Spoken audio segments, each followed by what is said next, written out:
안녕하세요, 구독자 여러분. 저는 올해 45세가 된 여성입니다. 경기도에서 더욱 한편두리인 경기도로 들어가는 접경지역에서 기사식당을 운영하고 있습니다. 말이 기사식당이지만 차로 30분 거리에 계신 모든 농부분들과 주민분들이 제 손님으로, 또한 택시기사님들과 트럭 운전수분들도 모두 제 손님이십니다. 제가 스스로 자랑스럽다고 말하기는 하지만 밥 정말 잘하거든요. 전라도 산골 밥집 맛과 비슷하다고 보셔도 좋을 것 같아요. 메뉴와 아이템 개발은 화순군에 거주하시는 우리 외할머니가 했으니 당연하죠. 반찬 구성도 여전히 맛있어요. 올라오셔서 밥 구워 주시려면 제가 제 사연을 말씀드리기 전에 가슴과 복부의 깊은 곳에서 사금파리가 살포시 스치듯 아픔을 느끼는 것은 제가 아버지에게 한 말 때문입니다. 동생이 요즘 같은 시대에 고등학교도 졸업하지 못한 채 결혼한다고 했을 때 아버지는 정말 미친 듯이 팔팔 뛰셨죠.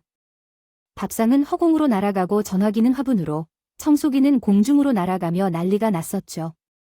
사실 결혼 문제는 자식에게 속하는 문제인데 아버지는 웬만큼 해도 그만두지 않으셔서 제가 아버지께 말했었어요. 아버지, 우리를 키우시면서 다 아버지 뜻대로 다 하셨잖아요. 어떻게 끝까지 그렇게 자식에게 이기려고 그러시는 건가요? 배움 없이 아버지께서 살아오시면서 고달픔을 겪으신 것을 다 우리에게 푸시시는 것이었나요? 아내 없이 두 자식을 홀로 키우는 고통을 다 우리에게 푸시고 계셨던 것이었나요? 아버지의 뜻대로 모두 하려고 계시는 건가요? 현재도 이렇게 은정이를 힘들게 다루시나요? 은정이에게 좋다는 사람에게 주시지 않을 건가요? 고생하며 키워주신 아버지에게 이렇게 후비를 하는 말씀은 어울리지 않으실 것 같습니다. 싸가지라는 말을 쓰려는 건 아닌데 더 이상 이런 싸가지 행동이 계속될까요? 제 이야기를 시작하겠습니다. 우리 집은 식당에서 그리 멀지 않은 곳에 위치해 있습니다. 지나가는 사람들도 한 번쯤 돌아보게끔 웅장하고 고풍스럽게 지어졌어요. 아버지께서는 평생 노가다 일을 하시면서 몫으로 일을 하셨습니다. 아버지께서는 자신의 노고와 결과물을 아우르듯 온 혼을 불어넣어 집을 짓으셨습니다.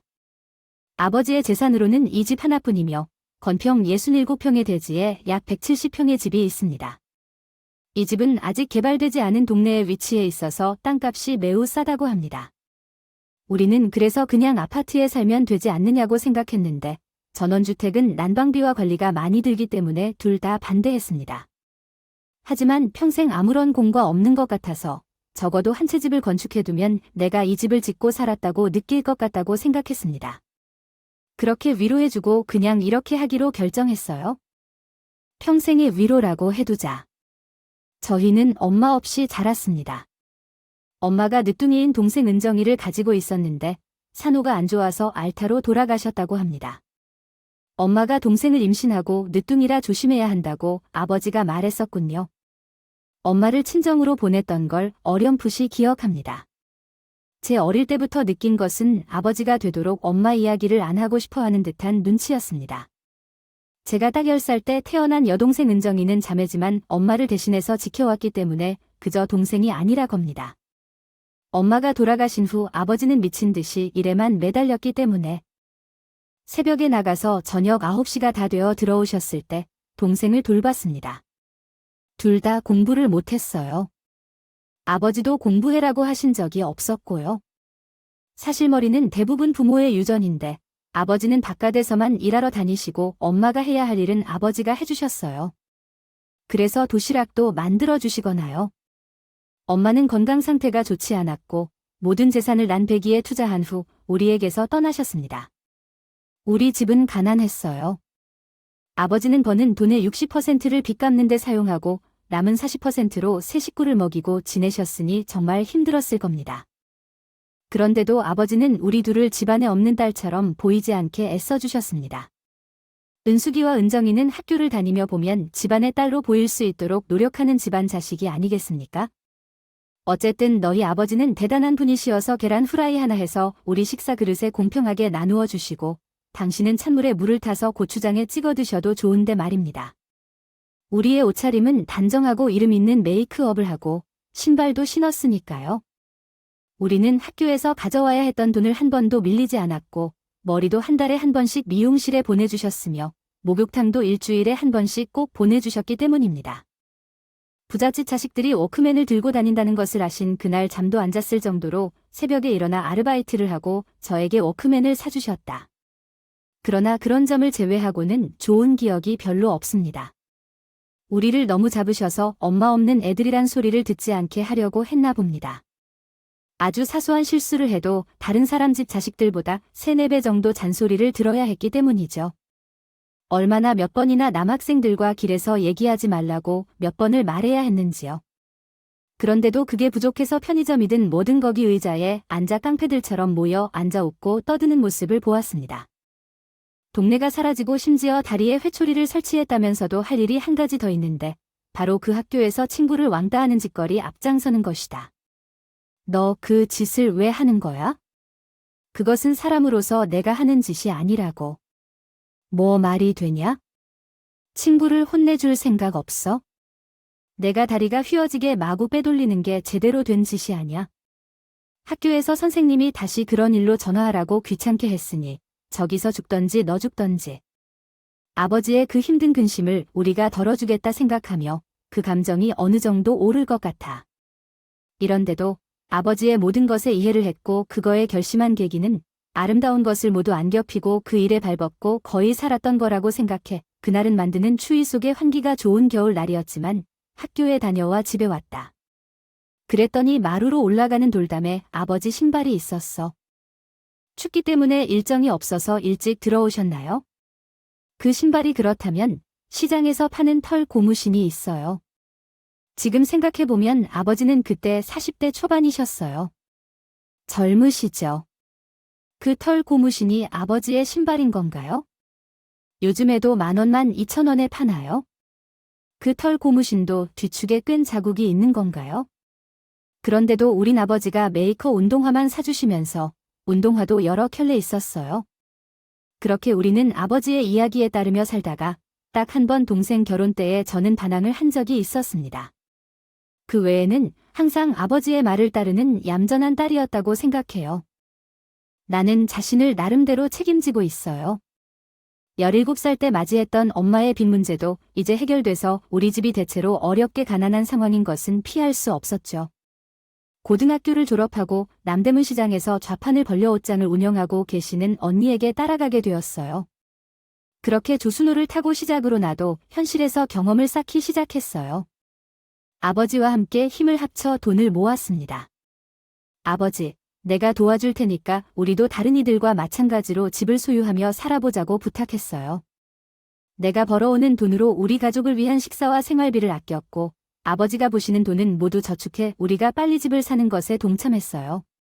그래서 19평 다세대 주택에서 5년 만에 28평 아파트를 구입하게 되었습니다. 5년 전에 경기도에 그 땅을 사서 집을 짓고 정원과 텃밭을 만드시며 품격 면에서도 실용적인 면에서도 어찌나 멋있게 지으신 것이에요. 차를 몰고 지나가는 사람들도 한번 돌아보고 일부러 우리 집 앞에 차를 대고 사진까지 찍고 가시기도 했습니다. 한편 그때부터 또 모으신 것으로 그런 사이에 제가 제 장사를 하고 있었어요. 사실은 아는 언니 밑에서 옷장사를 배울 수도 있었지만 제게는 왜 그런지 실증이 빨리 나는 스타일이었거든요. 그리고 새로운 도전을 좋아하는 편이에요. 좋아해서인지 옷장을 사고 비슷한 점이 전혀 없는 기사 식당을 선택했습니다. 위에서 잠깐 썼지만 제가 없는 집 자식이어도 있는 집 자식처럼 하고 다녔고요. 성격도 시원시원하고 불에 참을 수 없고 재수 없다고 하실지 모르겠지만 의리도 있었습니다. 게다가 사람 자체가 따뜻해서 주위의 사람이 늘 들뛻들뛻해요. 저는 째째하게 안 굽니다. 뭐든지요. 기사 식당 하면서도 반찬을 째째하게 안 담았어요. 고기는 없고 국물만 흥건하게 안 했습니다. 국보다는 고기가 많을 거예요. 어쨌든 주위에 늘 사람이 있는 태생이라 그게 장사에도 영향을 줬다고 생각해요. 손님들은 항상 불편한 표정을 짓고 오십니다. 처음에 내게 이 가게를 내주던 건물주는 이후에 나의 시어머니가 될 것이라고 했다. 그러나 나는 26살이라고 그저 시집을 가지 않고 나의 사업을 진행할 생각이라고 말했다. 더군다나 남성만이 키친 사업을 할 것이라고도 했다. 그 당시에 내가 사업을 시작하고 싶었던 건물은 1층 건물이었다. 옆에 차 수리점과 붙어 있었는데 차 수리점과 사무실 공간을 공유했다. 월세는 50만 원이었다. 건물은 거의 무너져 나갈 상태였고 사실상 내가 앉아 있는 자리도 바로 무너져 내릴 것 같았다. 그렇게 상태가 좋지 않았는데도 불구하고 누군가가 이 건물에 입주하고 싶다고 말할 만큼 인기가 없었다. 그러던 중에 수도를 연결하여 싱크대를 설치하기로 하고 월세를 43만 원으로 낮추어서 장사를 시작했습니다. 아버지는 전라도 출신이시고 엄마도 전라도 출신이라서 저는 유전자 속에 전라도의 손맛이 담겨 있는 사람이었습니다. 장사를 시작하면서 외할머니를 모셔왔습니다. 함께 살기로 하여 2년 동안 장사를 도와달라고 부탁했어요. 외할머니는 우리 집에서는 두 손 두 발 다 동원해 일하시는 스타일이셨기 때문에 길게 부탁을 하지 않아도 와주셨습니다. 자기 딸과 똑 닮은 외손녀 둘 때문에 그럴 것이라 생각합니다. 아직 힘들 일은 직원 두 분께 맡겨두고 음식만 할머니에게 맡기면서 요리도 배웠습니다. 제가 그리고 공부하는 것은 못해도 아예 돌대가리가 아니기 때문에 그런 수준에서 포기할 줄 알았어요. 믿는 부분이 있기 때문에 시작한 거죠. 아버지가 빚을 내셔서 3천만 원을 보태주시고 아파트를 사고 남은 돈은 2천만 원인데 5천만 원으로 아예 못 벌리게 하겠냐고 식당을 연 겁니다. 우리 할머니 음식 솜씨는 고향 인근에서 알아주는데 설마 안 벌리겠어? 배짱이 두둑했죠. 우리는 푸근하지 않은 성격의 대담한 사람과 한 번 먹으면 두 번은 안 오는데 할머니의 음식 솜씨 이것들이 합쳐져 우리는 2년도 안 되어 완전히 자리를 잡았고 인근에서 가장 장사 잘 되는 집은 점심시간에 가면 앉을 자리조차 없는 집이 되었다. 기사 식당을 하면서 정말 많은 돈을 벌었네요. 그의 말 그대로 갈쿠리로 그런 모은 모양입니다. 처음에 그 건물의 주인과 이야기가 잘 통하도록 중간에서 말을 넣어주신 분이 계십니다. 길 건너편에서 미장원을 운영하시는 미장원 사장님께서는 그렇습니다. 미장원이란 것도 없이 띄엄띄엄 집이 있는 동네도 바로 이 동네라고 할 수 있죠. 동네 아줌마들의 사랑방 같은 곳이었어요. 미장원 사장님은 이 동네의 토박이로 정보통과 소식통이십니다. 물어볼 소문도 있고 묻지 말아야 할 소문도 입이나 귀에 다 들어갔죠. 나오고 동네 여론도 이야기를 형성합니다. 예를 들어 누가 소쿠리를 빌려간 지 1년이 넘었는데 여전히 돌려주지 않는다는 소문까지 다 퍼지고 있습니다. 이분은 정보를 입에 풀어 말하고 있어요. 웃긴 건 그 정보가 항상 반은 맞고 나머지 반은 틀리다는 거예요. 하지만 계속해서 소문을 퍼뜨리고 사람들은 갈고 닦아서 결국은 믿게 되죠. 그래서 어떤 사람 말이든 다르고 틀리다고 해도 못 이겨요. 이분은 몇 멀리 가지 않아도 떠들어대면서 가는 분이라 믿음직스럽습니다. 어느 날 엉뚱한 말씀을 하시는 것 같아요. 결혼 안 한 것이 30을 넘어도 아기를 낳기 어려워요. 세상 어디서 30을 넘은 며느리를 얻을 수 있겠어. 그러겠어요? 자손을 낳는 일은 중요한데 그런데 쑥 사장님은 몇 살이세요? 40이 아니야. 언제까지 아버지와 함께 그리고 동생을 돌봐야 하나요? 제부까지 책임지고 살아야 한다는 뜻이에요. 저는 이제 30살이 된 동생과 함께 살며 제보를 돌봐왔어요. 앞에서 말씀한 대로 동생은 아버지가 매우 반대했지만 21살 때 결혼을 했어요. 31살인 제보와 결혼했답니다. 당시 동생은 삼류대학을 다니는 학생이었고 대학에서 게임방을 운영하는 일을 했어요. 연애를 했었지요. 제 부모님은 고등학교 중퇴예요. 부모 없이 자랐고 싸움박쥐라고 불리는 친구들과 어울려 깡패짓을 했었지만 뒤늦게 정신을 차리고 게임방을 운영하고 있었습니다. 세상에 어디 아버지가 대학 다니는 딸을 중학교 졸업자, 그것도 10살이나 많은 호로란 당신을 사귈까요? 게다가 이제 21살인 제 딸을 고른다면 그런 놈을 시집갈 것이라고. 도박하는 놈에게 동생 대신 아버지와 싸웠습니다. 아버지, PC방은 도박하는 곳이에요. 그냥 게임하는 곳이라고요. 시끄러운 게임방은 다 똑같아요. 컴퓨터로 도박도 하는 거 아니에요? 나는 게임 소리를 듣는 것도 싫어하지만 결국 아버지가 나에게 말했어요. 나는 죽기 전까지는 너와 결혼하지 말아야 된다는 말씀을 들었어요. 동생이 임신해서 결혼시켜야 했던 것입니다. 동갑인 나의 부모님은 보통의 성격을 가지고 있지 않습니다. 세상에는 착한 사람들이 많아서 많은 사람들이 상처를 받아요. 그렇지만 성격은 정말 지옥처럼 다르고 참지 못하는 것도 있어서 우리 두 사람이 서로 잘 맞는 것 같아요. 세상에 상처를 많이 받는 사람은 성격만 불같은 것이 아니라 돈을 쉽게 빌려주거나 다른 사람을 이용하는 허당 같은 사람들도 있어요. 그런 사람들에게는 소가 가게 날리는 것 같아요. 저는 장사하는 기사식당에 와서 일을 도와주었어요. 동생은 보습학원의 수학 선생님이 되러 나가고요. 아이고, 우리 아버지는 은정이 때문에 속이 정말 많이 상하셨죠. 우리 집안에서 유일한 대학생이라고 그렇게 자랑스러워했던 참으로 졸업도 못하고 대학 2학년 때 날건달 같은 놈에게 시집 보내셨으니까요. 남들은 뭐라고 해도 제부는 저에게는 든든한 친구 같았죠. 제부가 있었기 때문에 때로는 달가닥한 술 취한 몹쓸 손님도 막을 수 있었고요. 남편 없는 저도 제부에게 의지하고 고아인 제부는 저를 형제처럼 의지하고 우리는 그렇게 의리로 뭉쳐 친구처럼 지냈어요. 살아왔어요. 그런데 중매를 받게 되었어요. 이야기를 들어보면 상대 집안이 예전에 부자였던 것 같습니다. 강남이 수십 년 전에 개발될 당시에는 부동산 투기로 큰 손이라고 하고 그리고 땅 부자이자 현금 부자였던 것 같은데요.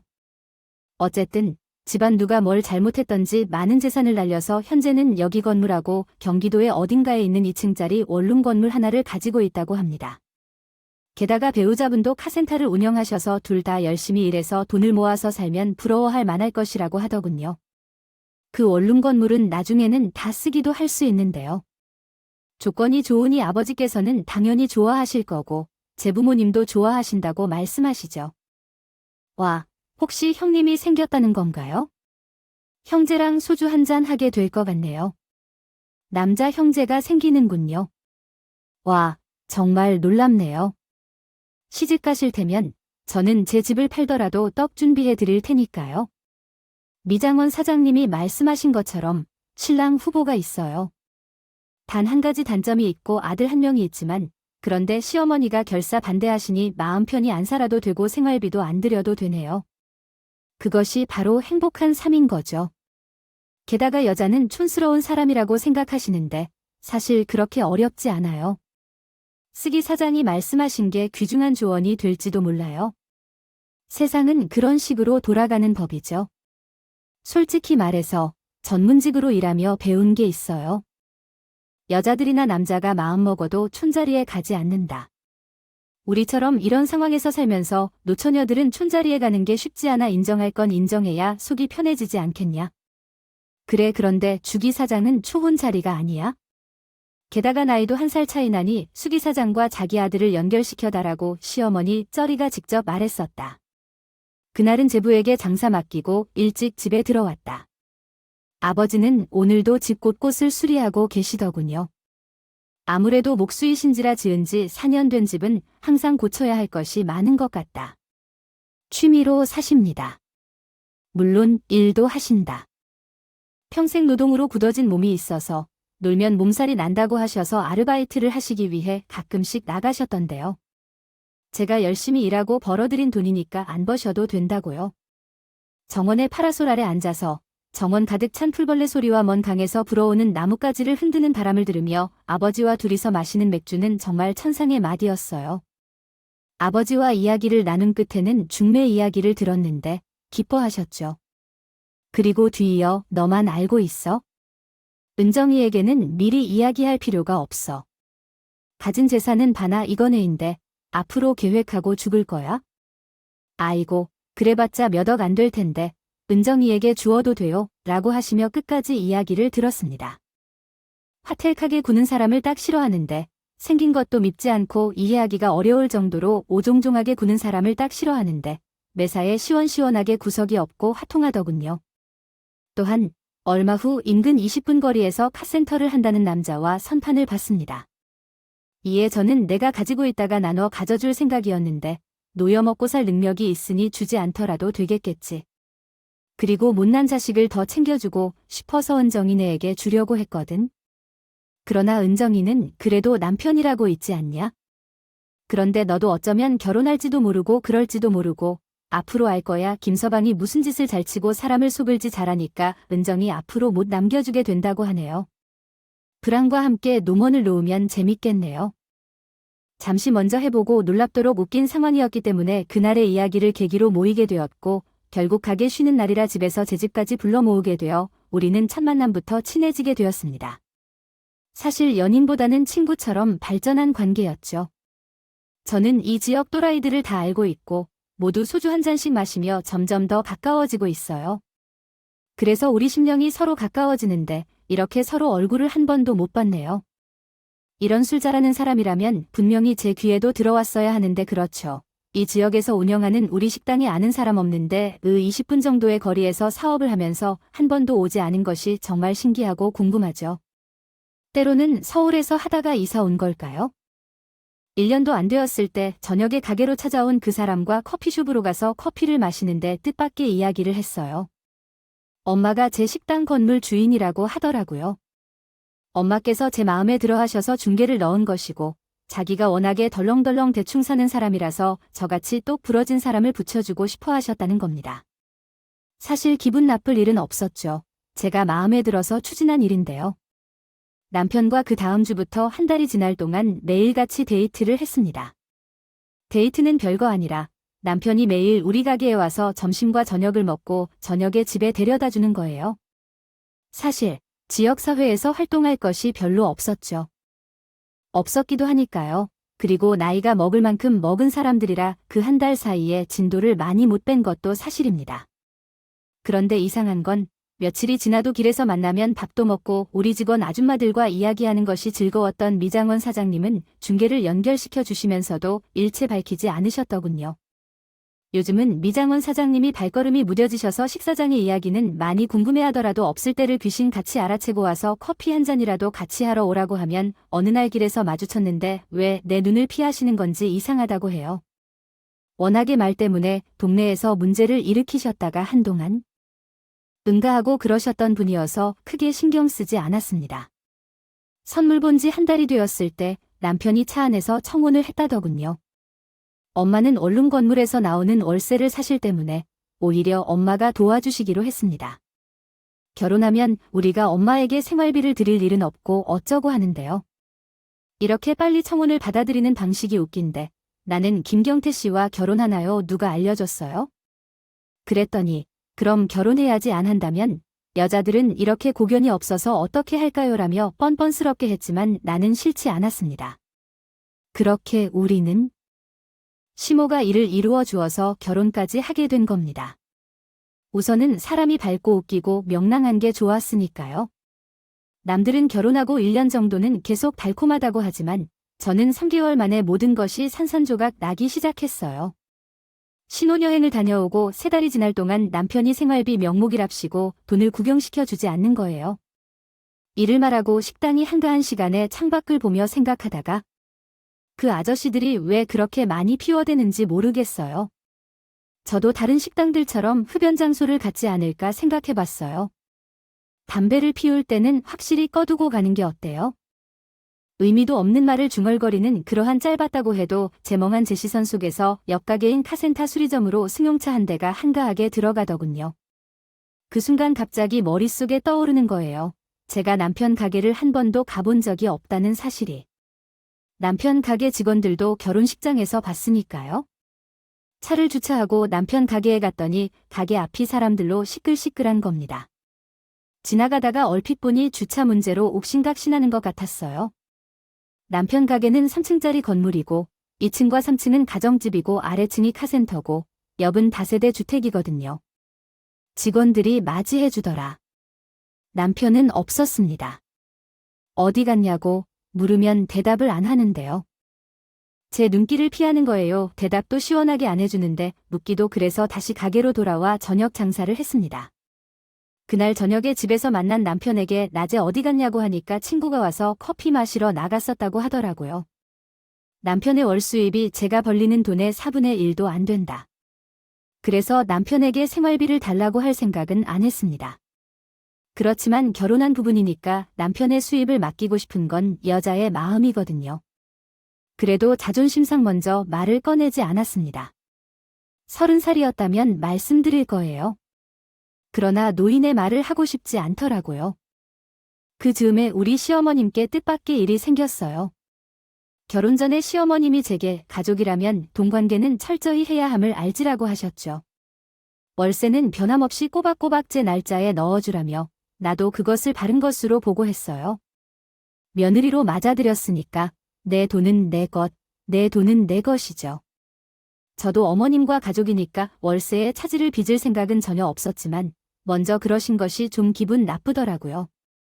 사실 그때는 제가 주체로 30% 정도를 가져가는 걸로 하고 동생 부부에게 기사식당을 넘기고 새로운 자리에서 새 삶을 시작할 계획을 세우고 있던 중이었습니다. 그 식당은 한우물의 식당으로 경주에 있어요. 시그니처 음식이에요. 그런데 의외로 많은 사람들이 모르는 음식이거든요. 고기를 좋아하는 사람들이 한우물회를 싫어할 수 없다고 생각해요. 이 지역에 맞는 어떤 요소 하나만 더 추가하면 대성공할 것 같다는 직감이 움직인 거예요. 게다가 이제는 동생 부부도 먹고 사는데 해주어야 하고 조카 2명도 커가는데 언제까지 처형각이 일꾼으로서 둬야 하는지를 생각해요. 또 거기서 빼먹을 만큼 먹은 후에 발병이 나서 새로운 것에 도전하고 싶었거든요. 그래서 남편에게 제 계획을 시어머니에게 말씀드렸고 시어머님은 장사를 잘하는 가게를 누구에게 넘겨야 하는지 고민하시는 중이에요. 그러면서 하기 싫으면 건물주인 당신한테 넘긴다고 하시더군요. 어머니, 임대사업은 어머니의 사업이고 제 식당은 제 사업 아닙니까? 여기까지 제 스스로의 것을 제 마음대로 처분하지도 못하나요? 어머니 두신다는 이론도 안 들어간 것 같아요. 무슨 권리를 요구하시나요? 할 말 없어진 시어머니는 얼굴만 찡그리셨다. 턱을 약간 올리고 하시더군요. 반면에 제 동생 부부는 드디어 자기들에게도 희망이 보인다며 이것이 기회라고 생각하는 것 같았습니다. 새벽 시장에서 일하는 것은 하루 중 가장 힘든 때인데 희망을 품은 동생 부부로 인해 시작하였습니다. 제부의 건물이 쓰러지고 있는 것 같아도 나는 여기서 돈을 모았어요. 제부도 여기서 모아 발판을 만들어요. 새벽 시장 호투로 다니지 말고 내 가게 시작해보세요. 물건을 산다 하고 하시라고 해요. 아버지도 그것을 많이 좋아하시더군요. 동생에게 살뜰히 대해주고 자리를 옮겨주는 모습이 존경할 만하다는 겁니다. 동생 부부가 제가 남겨둔 채 떠난 기사식당을 이어받아 거기서 돈을 벌며 행복해하는 어느 날 새벽에 그 식당이 불이 났습니다. 인근 지역을 차로 다니는 남성들은 대체로 저희 식당 앞에서 담배를 피웁니다. 그 이유는 제가 편하게 두니까요. 제네너스 마음이 화근이 된 것 같아요. 담뱃불에 의해 불이 났다고 하던데 오래된 건물이라 소방시설이나 화재 경보도 없어서인지 50년이 넘도록 화재가 발생하지 않아서 그랬던 것 같습니다. 시어머님은 안전에 대한 아무 생각이 없으셨던 거예요. 사람의 마음이란 게 그렇습니다.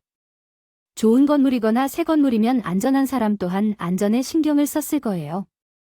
그러나 워낙에 24시간 팽팽하게 돌아가고 이제는 사그라져가는 건물이라 어느 누구 하나 안전에 대한 경각심이 없었던 거죠.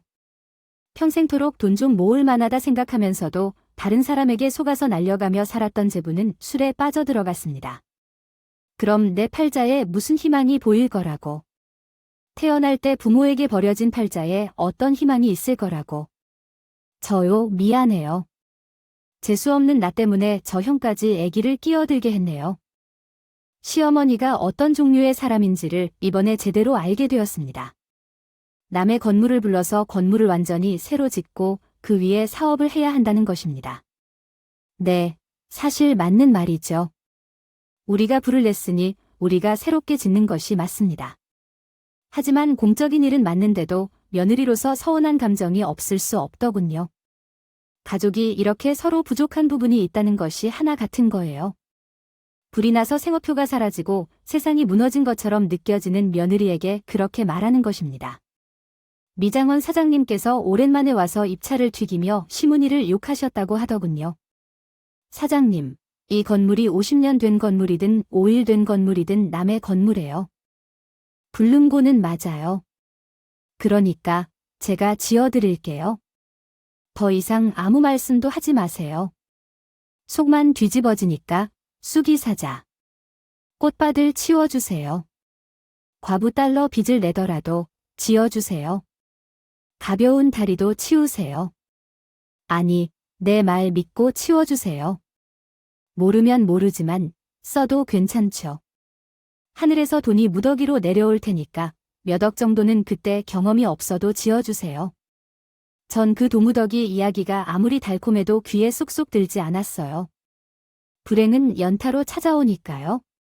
어떤 사람인 남편인지는 건물이 불타고 며칠 후에야 알게 되었습니다.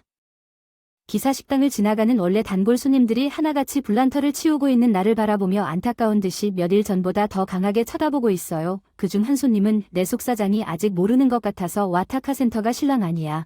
가봐야 할 건데 라고 말했어요. 그 말을 한 직후에 전화가 오고 경찰 지구대에서 나를 찾았다고 했어요. 나는 지구대로 갔지요. 남편은 전문 도박꾼이었답니다. 세월이 2년 전까지 대담하게 서울 강남 한복판 오피스텔 지하 관리실에서 10년 넘게 도박을 벌이다가 경찰에 걸렸다고 했죠. 그래서 서울 중계동으로 이사했대요.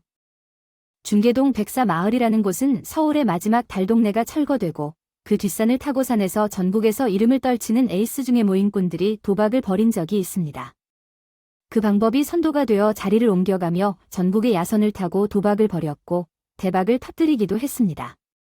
또한 실용을 살고 나온 사람들도 있었죠.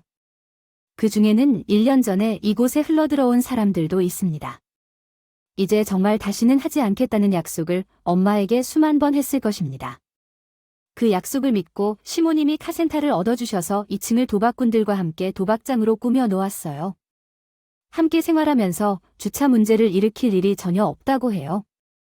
동네에 사람들이 모여들고 차들이 모여들어서 주차 문제가 생기지 않았나요? 그래서 싸움이 일어난 거고 경찰에 걸렸던 거지요. 미장원 사장이 중매 넣을 때 침을 튀기며 자랑한 시어머니의 원룸 건물은 이미 남의 손으로 넘어간 상태였습니다. 남편이 도박으로 생활비를 가져오지 않은 거고요. 시어머님과 남편이 가진 재산은 돈으로 계산하면 얼마 안 되는 카센터 하나와 여기 식당 건물, 그리고 시어머님이 살고 계신 아파트 하나인 것이죠. 그러니 장사 욕심을 내신 겁니다. 정보통임, 미장원 사장님은 1년 전에야요. 마을에 흘러들어온 남편에 대한 정보는 깜깜했다가 결혼이 성사된 후에야 알게 되었다는 거예요. 그래서 아이고, 내가 이것을 하면 안 될 준비를 했어야 했는데 모르겠네 하면서 안절부절 못하게 피해 다녔다고 해요. 그와 동시에 제게 날개를 달아줄 소식이 인근에서 유포된 입을 타고 미장원 사장님께까지 전달되었는데 미장원 사장님은 제게 그 정보를 유포한 거라고 하고 만회하고자 하고 있어요. 그러나 원래 맞고 반은 틀린 말이라는 것은 항상 그렇고 이 일이 바로 당장 닥친 것도 아니고 허황된 일이니까 저는 무심코 받아들였던 것이에요. 문제는 아버지였습니다. 남편이 전문 도박꾼이라는 사실을 알게 된 아버지는 그날 뇌출혈로 쓰러지셨습니다. 쓰러지신 후 나으실지 모르는 아버지는 너무나 허무하게도 세상을 떠나셨어요. 사위가 전문 도박꾼이었다는 사실이 충격이 될 수 있지만 그것이 사망으로 이어지는 충격이었는지 도저히 납득이 안 돼요. 무엇보다 왜 이런 일이 한꺼번에 내게 밀려오는지, 내가 어떤 죄를 지은 것이길래 하늘이 이러시는지도 도저히 이해가 안 가요. 고통스러웠어요. 아버지의 빈소에 찾아온 구다된 외할머니. 딸을 먼저 보내신 것도 모자라서 사위의 자식까지 보내야 하는 외할머니를 바라보는 제 마음이 참담할 수밖에 없었습니다. 이미 더 이상의 놀라움을 겪고 싶지 않았던 나에게 할머니께서 마지막 홍수를 흘러주셨습니다. 고생 많았지. 네 엄마 도박 빚 갚느라 평생을 병수발비전이로 살아왔어. 아무도 못 말리더라. 도박에 빠지면 나라도 못 고치는 것 같아서 자빠져 수십 년 동안 나타나지도 않는구나. 새끼를 까발려 둘면은 다야한 정이 낳아 놓으시고 셋줄이 안 되어서 화투장을 따라 집을 떠난 여자네 어머니라고 했건만 내 아버지 그 남편이 도박에 빠진다는 소문에 쓰러질 만큼 되네. 어이구, 참 더러운데. 팔자야, 아이고 불쌍한 사람. 이제야 살아남기 위해 노력해야겠다고 생각했더니 이제는 사위조차 도박에 빠졌다는 소식이 들리더군요. 할머니는 죽일 놈 살릴 놈 하시더라도 언제 될지 모르니 혹시라도 돌아올 당신의 딸을 위해 죄다금 대신하느라 우리 집의 모든 사정을 돌봐주시느라 수고하신 것 같습니다. 어차피 새치기와 안 지키고 당신의 딸의 도박 빚을 전부 갚으며 살고 있는 사위에게 미안하여서 당신의 딸과 똑 닮은 두 외손녀를 키우느라 평생을 희생하고 살아가는 사회이니까요. 그곳에서 우리 아버지께서 우리들을 이렇게 연수해 주신 것 같습니다. 엄마 닮은 얼굴이라서 엄마를 닮아 나쁜 길로 빠질까 걱정되어서 둘째 사위에게 필요 이상으로 반대하신 것 같습니다. 소리 못 들을 정도로 싫으셔서요. 아버지의 장례를 치러 며칠 후에 나는 제 몸에 새 생명이 자라고 있다는 것을 깨달았습니다. 이게 무슨 운명의 장난인지 아버지의 장례가 끝난 뒤에 저는 바로 이혼 절차를 밟으려고 했어요. 도박은 나라님도 못 말린다는 할머니의 말씀을 골수에 박아두고 남편과 헤어지려고 했습니다. 그러나 새끼가 생겼거든 저는 한 부모 밑에서 평생 자라는 슬픔 또한 골수에 박혔던 사람입니다. 면회를 가면 남편은 철철 울면서 이 지구에 내 새끼란 존재가 있을 때랑 없을 때랑은 틀리네. 정말 틀리네. 요거 한 번만 믿어줘.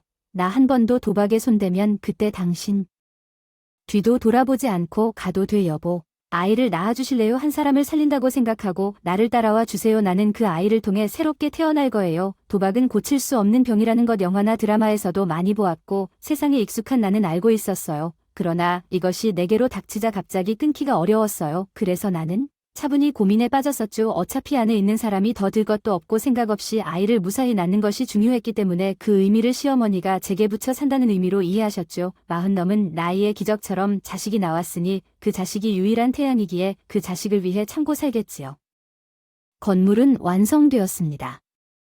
비록 서울의 건물들처럼 예쁘고 멋진 건물은 아니라도 촌스럽더라도 새 것입니다. 건물 완성에 맞추어서 제부를 설득했습니다. 재수온 붙은 자기가 있어봐야 처형에게 애국만 끼치니 멀리 떨어져서 막노동이라도 해서 살겠다는 착한 성격만 울뚝 빼린 제부를 설득한 겁니다. 아버지도 없고 남편도 옆에 없어서 아기를 가지고 혼자 남은 저를 도와달라고 했어요. 내가 생각한 한 우물을 바로 여기에 파서 해보자고 했습니다. 못해도 기본적인 것은 먹고 들어갈 자신이 있다고요. 기사식당에 단골 손님이 계시기 때문에 여기서 이렇게 해보다가 얼마나 자리가 잡혀가면 제 원래 계획대로 이 자리를 제 부모님께 넘겨주고 다른 곳으로 가서 장사를 해보겠다고 했어요. 저는 모험을 좋아해서 실은 불안했어요. 두렵고 움츠러들며 모든 걸 포기하면 우리 주변의 기회들이 영원히 닫히고 주저할 때마다 우린 약해지는 거 아니에요. 솔직히 말하면 장사에 대해 두려움이 없는 사람이에요. 오직 열심히 노력하면 햇살은 그런 사람에게 미소 짓는다는 세상의 진리를 몸소 경험한 사람이에요. 제 이렇게 계획한 걸 알게 된 시어머니는 어떻게 나오셨냐 하면 가게를 비우라고 하셨어요. 건물을 새로 지어서 나니 하신 말씀입니다. 당신이 이 자리에서 장사를 해보겠다고 하시는 거죠. 가족도 인간도 아닌 것이죠. 나라에서 제공하는 콩밥을 먹고 있는 자신의 아들의 새끼를 뱃속에 품은 며느리에게 전하려고 합니다. 돈 앞에서는 가족이나 손자라는 존재도 없다는 겁니다. 당장 자신이 먹고 사는 길이 막혀서 자동차 센터인데 사장이 도박으로 망해 손님 한 명도 없고 직원들의 월급이나 월세도 못 내고 있는 상황입니다. 다른 능력이 뭐 있겠어요? 새로 지은 건물을 어머니 앞에서도 솔직하게 내놓을 것이라고 결심했습니다. 사실 저는 원래 사막 한가운데 가져다 놓아도 무엇이든 시작할 준비가 돼 있는 성질이라서요. 무서운 것이 없다고요. 제 의도를 이해하신 시어머니께서 당황하셨죠. 표정에서 이상한 느낌이 들었네요. 시어머니는 그때서야 다른 제안을 하시기 시작했습니다. 거절하기 어려운 제안이었어요. 노후에 어떤 재미가 있겠냐고요. 하나의 언니는 그런 식으로 변하겠지만 나는 텃밭이랑 나무를 보면서 숨을 쉬며 살고 싶어요. 사실 넣어야 할 게 있어요. 젊고 자식이 태어날 거니 아파트가 더 좋지 않겠냐고요? 어린이집이나 초등학교도 그렇잖아요. 나는 아파트 46평이고 KTX 노선이 지나가면 이건 한층 더 좋아질 거예요. 알잖아요. 아무리 못해도 10년 뒤에는 행복하게 들어서게 될 것 같아요. 아무리 그래도 내 핏줄이니 뱃속에 있는 거니까 손자에게 물려주는 셈치고 내게 넘기지 마. 집을 바꾸는 조건으로 장사를 계속해도 돼. 그거 다 쓰러져 가는 거 내가 다시 세웠으니 미리 유산죄는 셈치고 넘기지 마. 서류를 꾸며 나 그 집을 쓸모있게 구조를 바꾸고 3층으로 올려서 민박이라도 해먹고 살 거야. 어떠냐 말씀이야. 틀린 말 없죠. 10년 후에 경기도에 KTX가 안 들어올 때가 어디 있겠나요? 안 그런가요? 말씀이야. 영 틀린 말씀 없죠. 아버지가 제게 물려주신 집은 주위가 막막하니 수분이 없고 사방팔방을 둘러봐도 골프장 같은 게 들어설 입지도 아니었고 아무짝에도 쓸모없는데요. 널찍한 공기 속에서 민박을 즐기기에 좋은 것 같습니다. 기꺼이 성명을 바꿨어요. 식당과 아파트를 넘겨줄 생각이라는데 나는 그것이 좋아요. 어머니가 사시던 아파트와 식당은 10분 정도 걸리는 거리에 있어 출퇴근도 편리하고요. 성명을 변경하기 전에 동생을 불러서 아버지가 급하게 떠나셔서 유언서를 작성하지 못했지만 아버지가 유언한 내용이 있다고 양심적으로 알려주었습니다. 그 집은 너와 나에게 귀속되었다고 하고 그에 상응하는 돈을 따로 주기로 약속했어요. 동생 부부가 울었더라고요. 서로의 집만 교환하면 되니 이사도 빠르게 마무리했습니다. 시어머니께서 뒤뜰에 놓인 물통 2개를 마저 가져다 주라고 연락을 주셨다고 하셨어요. 가게 문을 닫는 날, 제부가 용달차를 불러서 제부와 함께 아버지가 지으신 집을 가보았습니다. 만족스러운 감정이었지만 아버지께서 그것을 팔라고 하실 때를 위해 후회는 없었습니다. 어머님은 왜 이렇게 급하신 건가요? 이미 인부들을 불러서 공사를 시작했다는군요. 3층까지 짓는다고 하신다고요. 도대체 어머님은 어떻게 이렇게 추진력이 강하신지, 이 공사비를 어떻게 충당하실 생각인가요? 은행에서 빚을 냈는데 이건 토 같은 사람이다. 3층을 짓는 게 막 이렇게 들어가진 않는데 왜 이렇게 견고하게 지어야 하는지 모르겠네요. 하나만 안 꾸며주신다면 어머니는 그래도 멋지고 예쁘게 지어주세요. 이렇게 짓는 집이니까 말이에요. 그럼 이만 가보겠습니다. 1년 7개월이 흐른 후에 한우물에서 팔리는 상황이겠죠. 3시가 되면 그날의 재료가 소진돼서 저녁 메뉴는 한우 사시미를 곁들여 나오는 국밥이었어요. 이 아이디어는 외할머니의 것이었죠. 국밥과 한우 사시미의 조합 말이죠. 한우 사시미를 맛보고 싶은 손님이 몇 명 있어서 따끈하고 맛있는 국밥을 주문해 주셨죠. 이제 건물이 2년도 안 되어서 꾸준히 자리를 잡았기 때문에 이제는 정말로 가게 운영에 신경 쓰는 게 두렵지 않아요. 절대 잘난 척은 아니에요. 살기 위해 목숨을 걸고 싸우는 겁니다. 새 가게를 운영하면 잠은 못 자는 거겠죠. 2년 동안만 하고 나면 이 건물을 동생들과 함께 운영할 거예요. 바꿔주세요. 나는 서울로 갈 거예요. 돈이 그렇게 많나요? 10년 후에야 될 거란 생각이었어요. 막연했던 KTX 도의 계획이 변경되었어요. 뉴스에 따르면 더 큰 범위로 KTX가 확대된다는 소식이 있어서 예상치 못했던 내 동네까지 망설임 없이 나갈 거예요. 이러한 짧은 기간에 오는 우리에게 닥쳐왔어요. 그래서 나는 아파트를 처음 가격의 8배에 팔고 서울로 이사할 계획이에요. 사업을 하려고 합니다. 시어머니는 우리 아버지의 땅에 관한 부동산 투자회사의 중산층 전용 임대주택이 들어설 것이라는 소문을 들은 것 같아요. 1년 8개월 전의 일이었어요. 그런데 미장원 사장님이 어디서 들었는지 모르겠다 함께 홍보하자며 그 소문을 듣고 한때 부동산 투기에 큰 손이었었던 것 같네요. 이름에 오명을 쓰는 짓거리를 한 거예요. 1층보다는 3층짜리 건물은 보상액이 훨씬 크니까 욕심껏 지으셨죠. 빚까지 얻어가며 그러나 무마되기만 했으면 좋겠네요. 그 3층짜리 집을 바라보며 흐뭇해할 수도 있으니까요. 도로로 편입되었다는 거예요.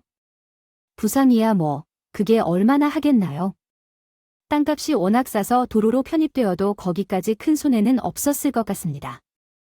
하지만 그나마 위로를 드린다면 공사하시는 분들의 집은 부서지기 쉬우실 거예요. 금방 허물어질 것이니까요. 돈이라고는 약에 쓸라도 없고 빚만 쌓인 통장, 뭐 어디선가 알아서 잘 사시길 바랄 뿐입니다. 저는 제 아이에게 제 모습처럼 고난한 삶을 받지 않도록 젊을 때부터 돈을 벌어야 했던 어려움을 안겨주지 않겠다는 이유로 결혼한 남편과 이혼했습니다. 긴 이야기를 들어주셔서 감사합니다.